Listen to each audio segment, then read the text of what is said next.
Alright. Picking up from where we left off last time.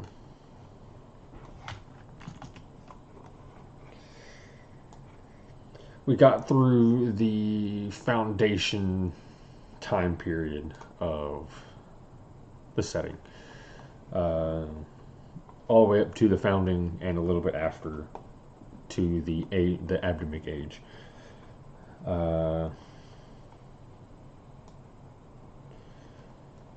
Here is where history begins. It's just a little bit before. It's technically just a little bit prehistory, and then that is the beginning of time, memory, or at least that's where the good times start for things to begin. Of the lesser variety, of the less powerful, less chaotic variety, law starts to creep in and settle the wild cosmos that is Karos and her not new but newly arrived children. So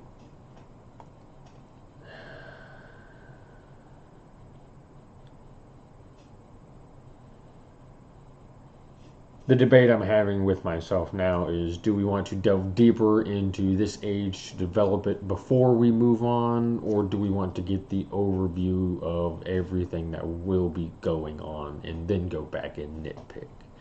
I know there will be a couple times where we'll have to just completely tangent to establish working things. But everything up until this point is really just for lore and the fundamentals of the universe so you can start improving properly in each session. This is information for the complete background of everything. If it does not align with something on these things, something fishy must be going on. That's how I found all the interesting things I've run across. I think I'm just going to give the general overview at first. So we're all on the same page, or at least can build upon the same page. Goral's Leap is the beginning of the inner world. It's finally cut off from the chaotic forces of the universe and forced to settle by his mighty power.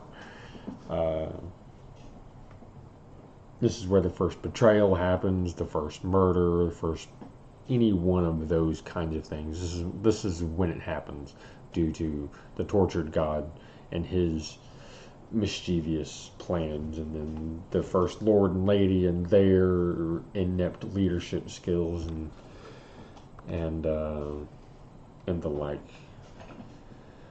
Those are kind of the first stories of the universe too that continue on. The legend of the First Lord is something that emerges later, where the last surviving member of the Ardor, when she's finally killed, the legend of the First Lord and Lady, that's when that legend starts to be fulfilled, and that's an established thing from this beginning. And then there's the aspects of the universe which form because of the gathering of such power. The life forces of the Ardor are pieces equivalent to the gods in the sky, the stars, and the sun itself, and earth herself, and water herself, and air itself. So weird rule-breaking things can happen with that kind of power, and this is the beginning of where those revelations can start to unfold, because this is when those beings are killed for the first time. The Abdemic are very are so chaotic, nothing can really be learned from their death. Their powers are so suffused with all the other ones, it's like gray matter being distributed back among the original gods, so, or the original divine beings. So their deaths doesn't really culminate in anything useful after that.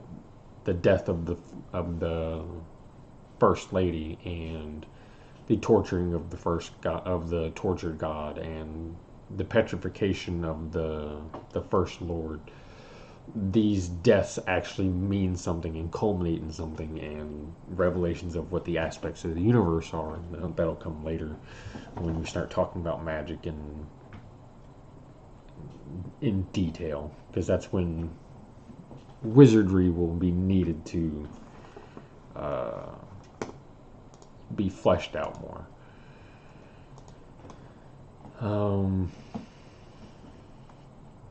So for visual, Goral's Leap is the thing that turns the world from flat to disk. Let's make this a lot thinner. Come on now.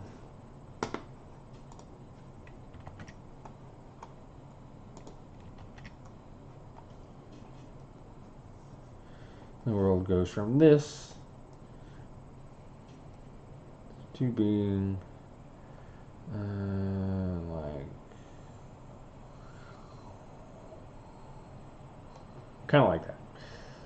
With this being the ocean, this being land, this being the outer rim.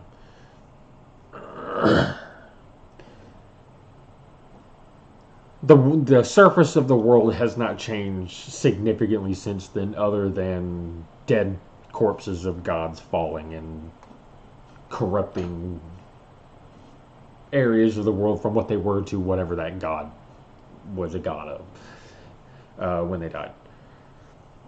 So, starting from here, the three primordial beings, I haven't really come up with a great name for them yet. The Founders is a really good one that I like, because they are the founding beings.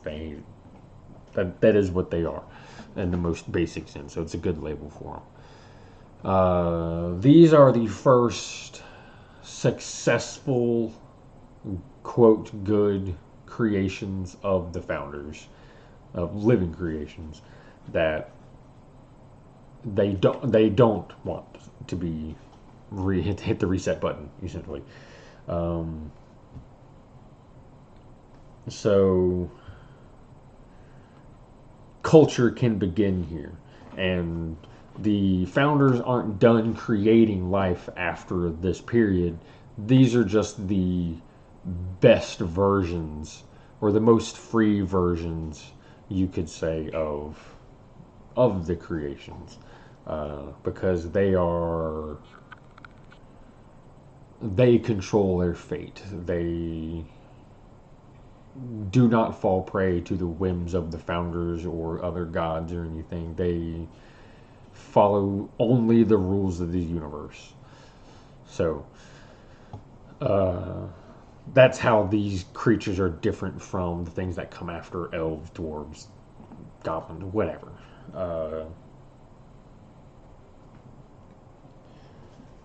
So we have the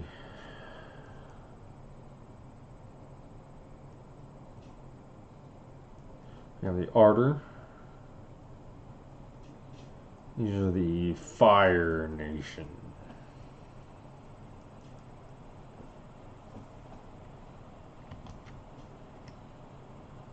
Man, this is not going great. I think I need to make this smaller.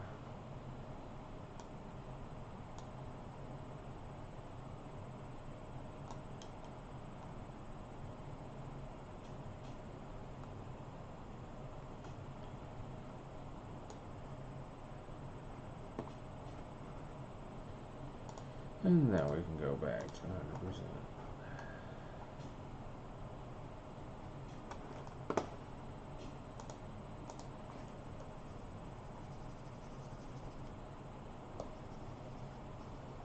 Much better.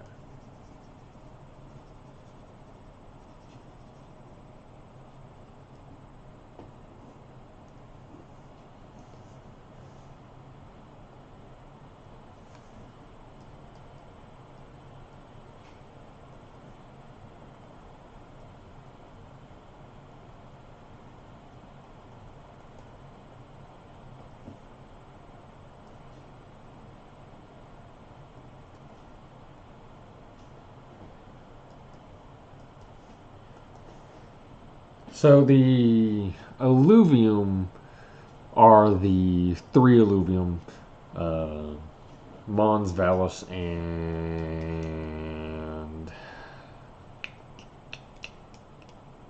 I can't remember the plant one's name. The one that created all vegetative life in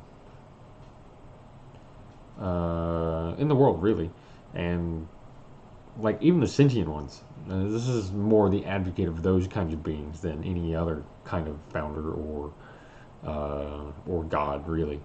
Um, Karos herself is not going to claim them as her own. She would claim everything as her own. So the plant alluvium is the most revered of all sovereign or sentient plant beings in the world. Uh, but they are also, these three never cared about developing beyond their given abilities. So they didn't form culture. They were three individuals who moved on after the war was done. They just made some mountains look great, made some valleys look great, uh, spread plant life everywhere that they wanted to, and then disappeared. One died somehow. I don't know how. Um, but his soul was taken by the uh, other alluvium, and she left. She escaped from the inner world to one of the stars that I don't know. So one is dead. Two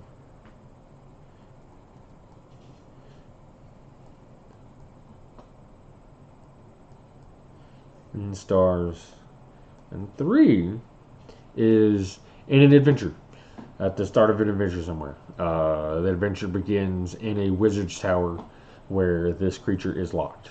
The player begins in a pick a level wizard that is uber fortified, and they're just a prisoner there for pick a reason. That seems fun. That's to start off the adventure or wherever you want might lead to in this world. Um, the plant alluvium is trapped there in one of the prisons and just chilling, doesn't care. Their job is done, so they're like, I'm chilling with my friends.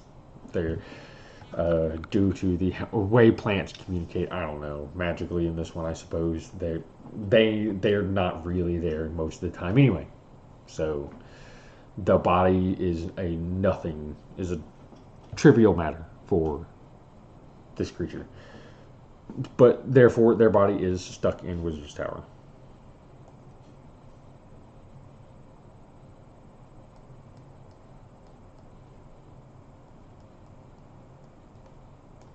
I don't know how long they've been there.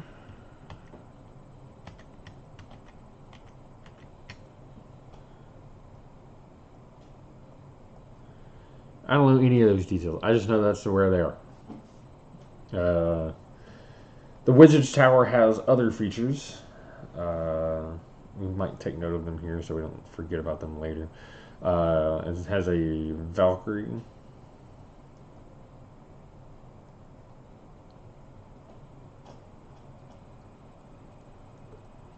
A Valkyrie guard. A Valkyrie, as in, imagine a world in which classical traditional Valkyries of our universe are real, and one of them was plucked from this real universe and pulled into this other fictional real universe by this wizard. It's that kind of Valkyrie, so just go look on Wikipedia, wherever you can about Valkyries, pick one of them that you like, and there's the Valkyrie guard. This is a conjuration wizard, somebody who pulls things out of time and space and has figured how to break beyond the normal boundary of even the ether. Um, So this wizard can pull anybody from anywhere from anything. That's the point of this wizard's tower is if you just want to have your friends have a character from Skyrim play in D&D, they can just make a Skyrim character and then just port them into D&D, and there you go. The changeling is here.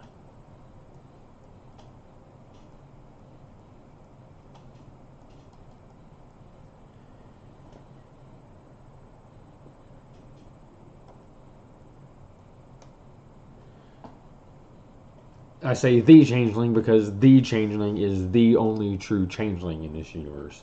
The changeling, in every sense of the word, can just be a changeling. They can perfectly transform into anything they want to as a sentient living creature being that they want, whenever they want, however they want, as quickly as they can. This is a boss. This is not supposed to be a, oh, look at me. But it's there for the DM to also just do whatever they want with. Um, I just straight up gave my character, not my character, my player's character, the ability of the changeling. They found the changeling, so they get the changeling's power by it metamorphosizing itself into the PC. So now they can just be a changeling. They level up, they unlock more abilities, blah blah blah. But now they start off with polymorph of some sort, so they can very handily change into things that their charismatic character could use. It was very useful for them. They're like, hey, let's make them really cool right off the bat, and then we can just work with the challenges that will present themselves from that. We didn't get much farther than that, sadly, but the idea was good and we liked it, so we're keeping it.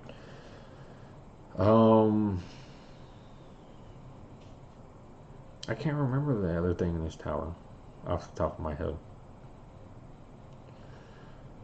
Uh, oh yeah, it was the alluvium. The alluvium is the third thing in this tower. Um, that we ran into before we stopped playing after that. I did have more things planned, but I can't remember what they are, and I don't really care what they are at this point, so we'll just make new ones up when it gets interesting again. Um,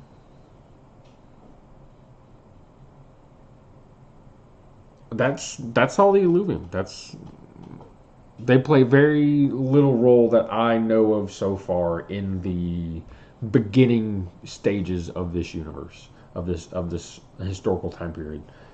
The most thought out ones next after that for me are the Ardor, but the most significant ones that we're gonna have to dive into are the Balnesian. The Balnesians are the ones that pretty much give culture to the rest of the world. They found the first cities that actually get big and prosperous and blah blah this. They are the ones who start the first wars, those first major conflicts, at least against the Ardor. But the Ardor have their own problems. They are a broken family trying to find a way in a world that doesn't need them for what they were created for anymore. So they're living in a world that doesn't want them, but still needs them. But they don't realize that until it's kind of too late. So we'll start off with the ones that we know the most of, and that'll be the Ardor. There's 6 Ardor. Okay, let's start up here.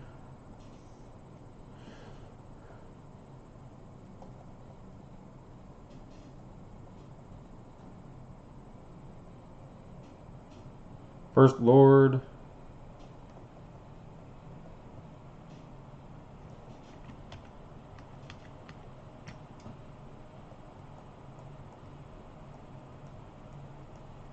First Lord, First Lady, first of these types of beings that have been created. Um, the vision I have in my mind is um, on a sloping, hilly portion of the world. They emerge from the side of the hill and they take their first steps. And the first one out of this hole in the hill from the original birthing of, or similar to the original birthing of fire from his Mother Earth. He bestowed the gift of giving her the first birth of these beings, and they walk out and they walk barefoot. They have fleshy. Uh, they essentially are reddish humanoids, humans, really tall. I'm larger than 10 feet, but I'm not sure how much more after that. Uh,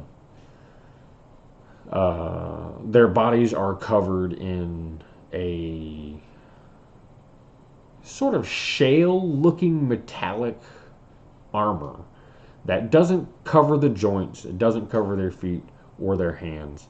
It's just their forearms and their upper arms and then the torso. And then the First Lord has a crown, and a crown that wraps around, but is also kind of coming up and out.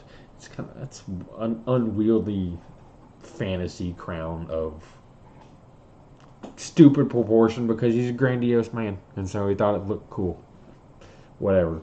So I'm thinking a combination of like fiery elven type of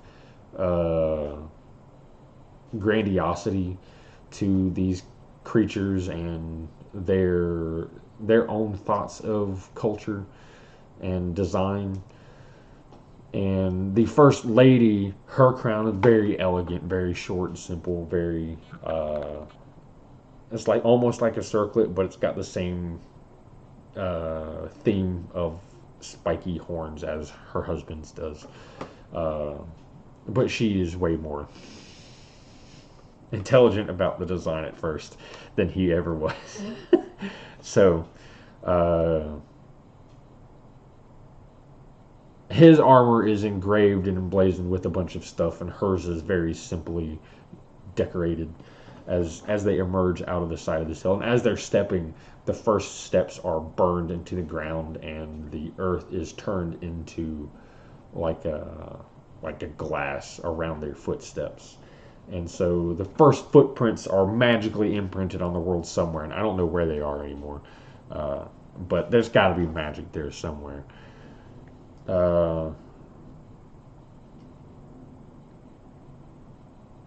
They are the first beings. They were the first ideas I had way back in the day when I was first formulating this thing. The idea I had of them just instantly came to my mind, and it's never changed since then. They came fully formed in my mind of how I wanted them to look, and they were just like, that was great.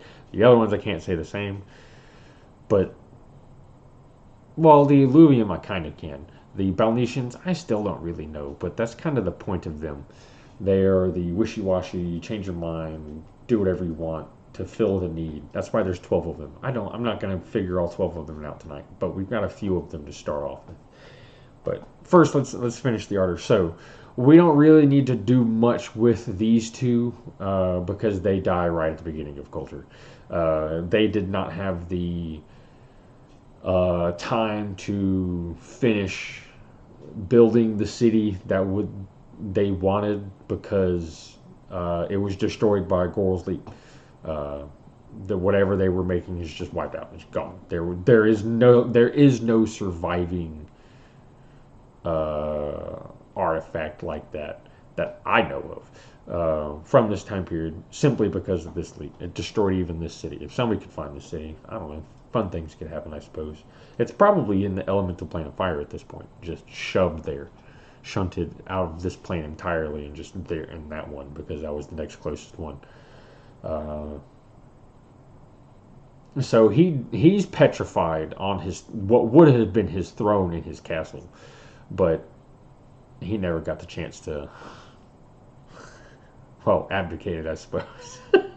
And the first lady, she was murdered right in front of him on set while he was sitting on said throne.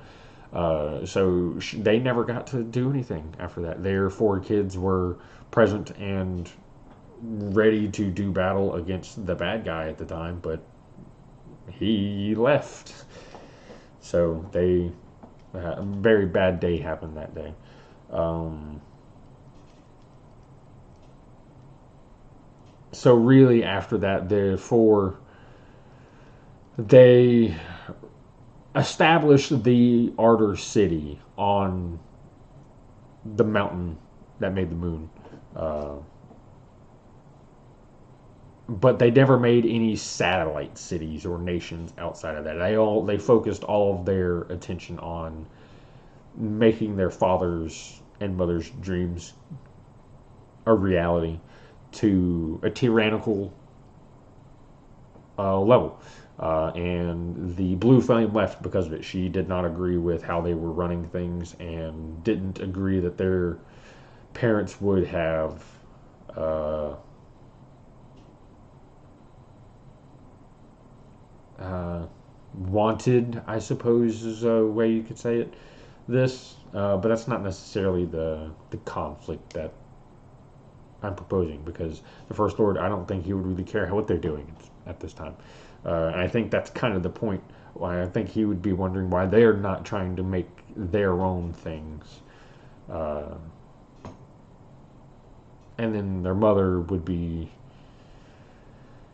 um, very pushing for them to be ambitious as well. But appreciative of the honor they're willing to bestow upon their parents. Um, so wouldn't necessarily find fault in it in that way, but still be like irked they're not trying to make their own nations at this point too. Uh, that's the kind of people this nation, these beings were. So dead and dead. And I can't remember off the top of my head the four siblings, though I do know the Blue Flame, the youngest, the daughter. So we'll do 1, 2, 3, 4.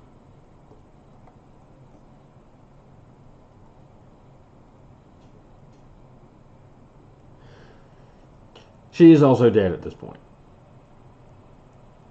She is the most recent dead. She was the last one dead, but her soul has been reincarnated since. She's the only one who's actually been reincarnated of so far of all the ones that I know of any of these primordial beings. So, uh,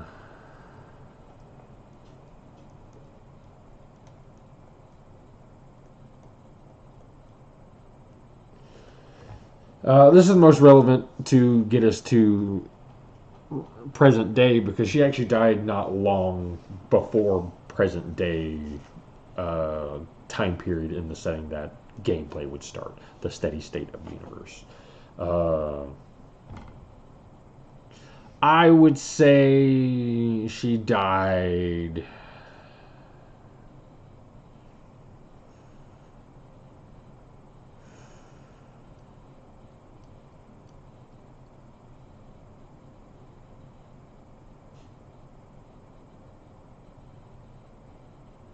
32 years before present day. No.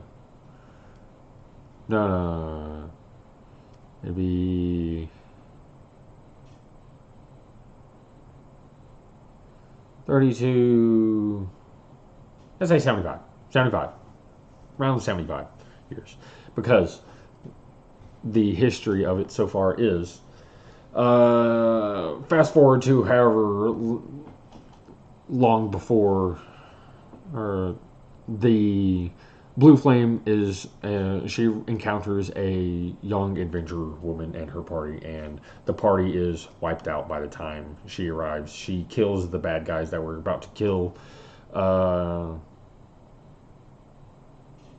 Ellie, Noah, the main character of that story. Uh, and Ellie becomes infatuated at first, and one wants to survive, so follows this Ardor to get out of whatever danger she's in at the time, and then finds a companionship with her that goes beyond anything Ellie ever imagined her relationship with her ever going. Ellie fell in love with her entirely. Uh, Blue Flame is not mortal. Has no companionship to speak of, and hasn't for at this point hundreds of thousands of years before she met Ellie. And the primordials aren't necessarily built with the same emotional needs or philosophical or whatever mental capacitive needs as a mortal would. So the equivalence of love, Ellie never really could 100% say was there, but she it's one of those, yeah, she believed it was there, but she couldn't prove it. She would never be able to prove it, especially from this creature's actions. Never really betrayed anything other than, yeah, good friend, really steady and loyal, and all the things a good person would be. So Ellie never really questioned anything beyond that, because that's really all you can ask for anybody. So, yeah.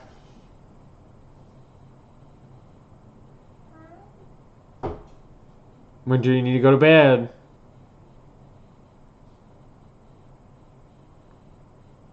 Little baby, she needs to go to bed. It's late. It's only 9 o'clock. Still, she's supposed to be in bed for an hour. Oh well. She goes to school in the morning. She'll get nice and tired out anyway. So, anyway, that story culminates in the death of the Blue Flame due to some killing blow from the one of the things, and in the end, Ellie buries the Blue Flame, burns the body, cremates it, and in the funeral rites of it being done, Ellie is blessed with the soul of the Blue Flame. Aaron was so touched by the love that he saw for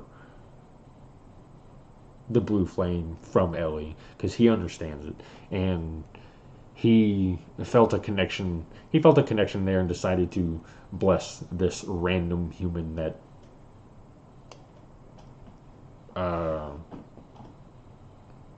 he finally saw somebody else love his creation as much as he did. So blessed her with the soul of the Blue Flame, and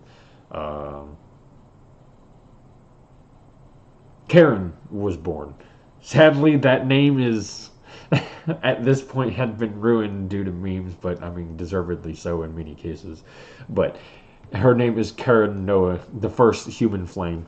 I have not fully fleshed out that language yet. I just know a few basic things that I wanted to make words. So the first human flame was created, and that's Karen Noah. And she was blessed with being the vessel for all of the Ardor souls from fire. So she became a very important figure historically throughout her life. So she did many adventures, and now she's old. That's why I say around 75 years, due to the timeline of events. So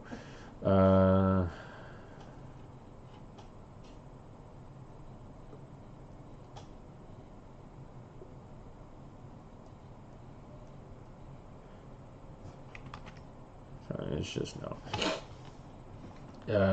That's who she's reincarnated as, and her 5 other equivalent souls. Because at the end of that entire storyline, Karen actually kills the First Lord. He's unpetrified and comes back and knows how to do one thing, and nobody can stop him.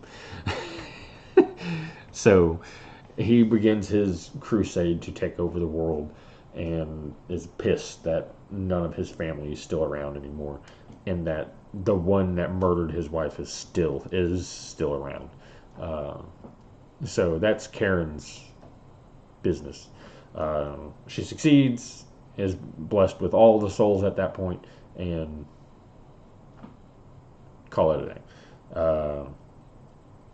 The last time I had her interact with anything in the universe, it was at the beginning of the school year for the Valorian School of Latorian Arts. Big mouthful, that one. Uh, she was there to help proctor the exam and save some students that got in trouble. Because, man, them adventurers and their dastardly luck. Uh, so we'll leave them there. We'll leave that space to be fleshed out with them later. Uh, but really what we need to focus on a lot from this era when we start delving into it is the Balnesians. There are 12 of them, and not all of them are dead. I know 2 of them are still alive for a fact. 2 of them are still alive.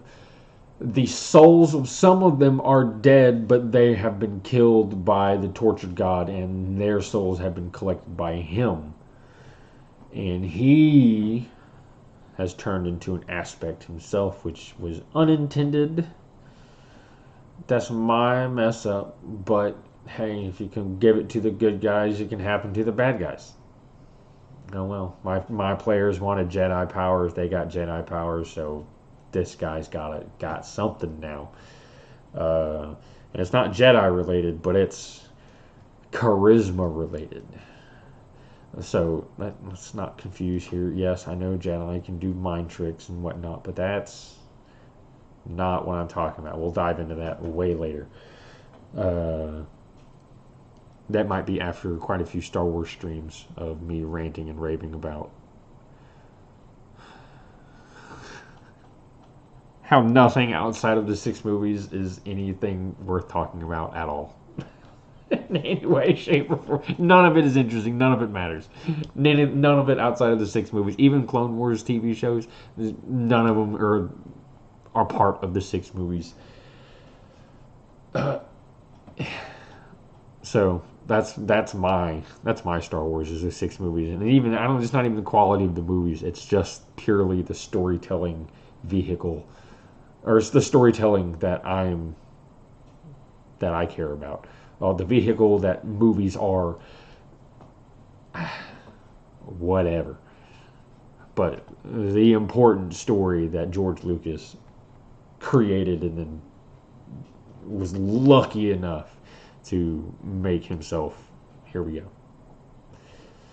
We'll talk about those, but only those, and that plays a part into a lot of the philosophy of this setting.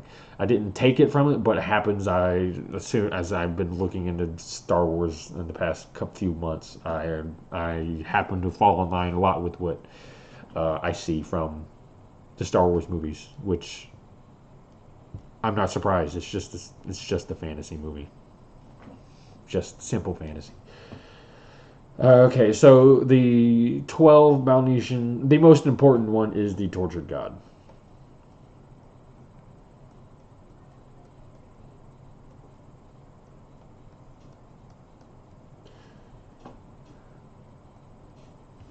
The tortured god is the one who is the Cain in this setting, I suppose. They're the problem child.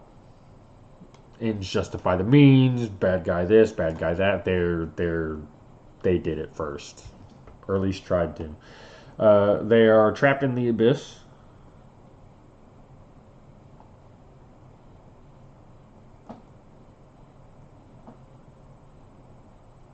They are indeed trapped in the abyss. They are securely held there, but they are powerful enough to not really be that big of a deal. It's their ultimate power is not able to be used, but they are strong enough of force of ability and power and charisma that they can manifest. They're the Satan of the Satan analog.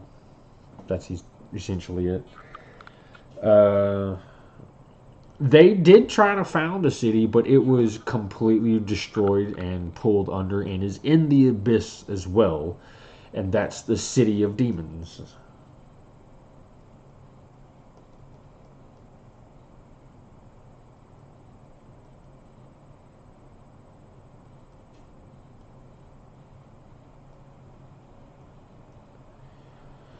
The city of demons is only a city because it was the skeleton of the city that was dragged there. And the demons are the guardians of the abyss that keep everything away. He keeps anything that wants to get close. They will consume any form of living life essence of whatever. In this setting, it's called mana. All life essence is mana.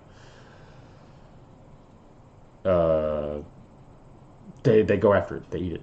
They don't really use it for anything. They are to me, they're mindless eating beings that just consume, because that was what they were created for, to just keep things away. Uh, they are autonomous. They have their own individuality if you want them to.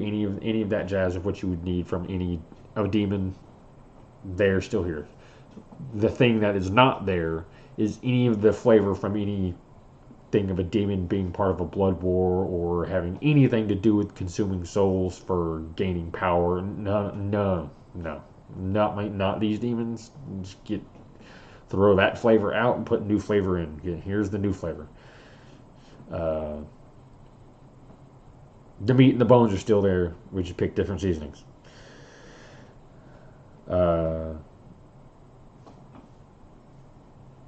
The denizens of these cities, I have not fully developed, in the sense of they were touched upon a long time ago, and then I just stopped working on them because they were not needed to be fleshed out anymore at that point. But now we're getting to the point that they are. So there are quite a few different lesser races.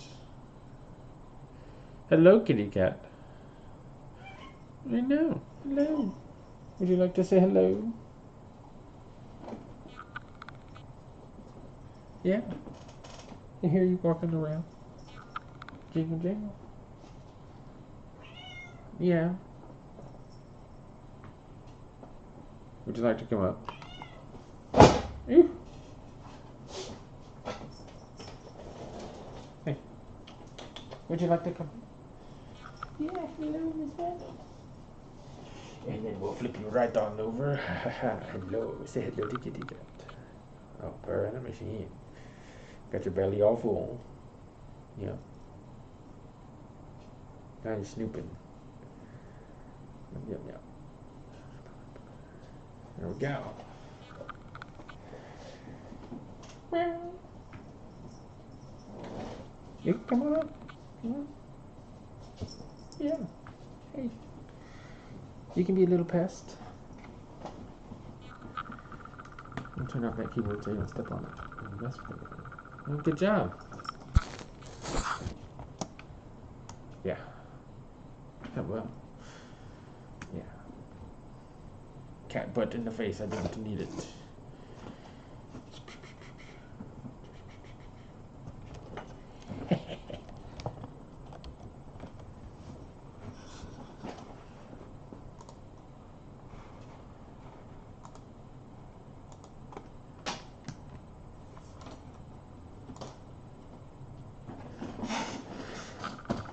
All right. No. Okay.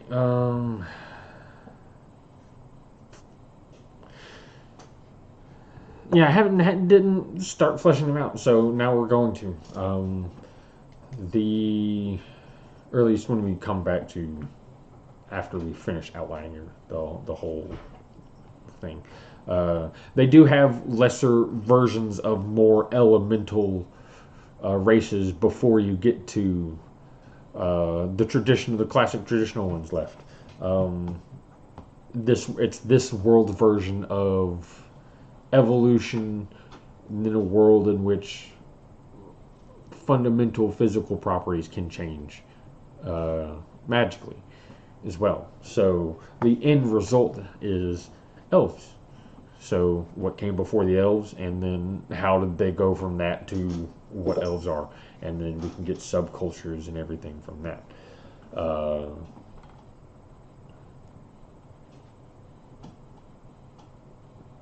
excuse me.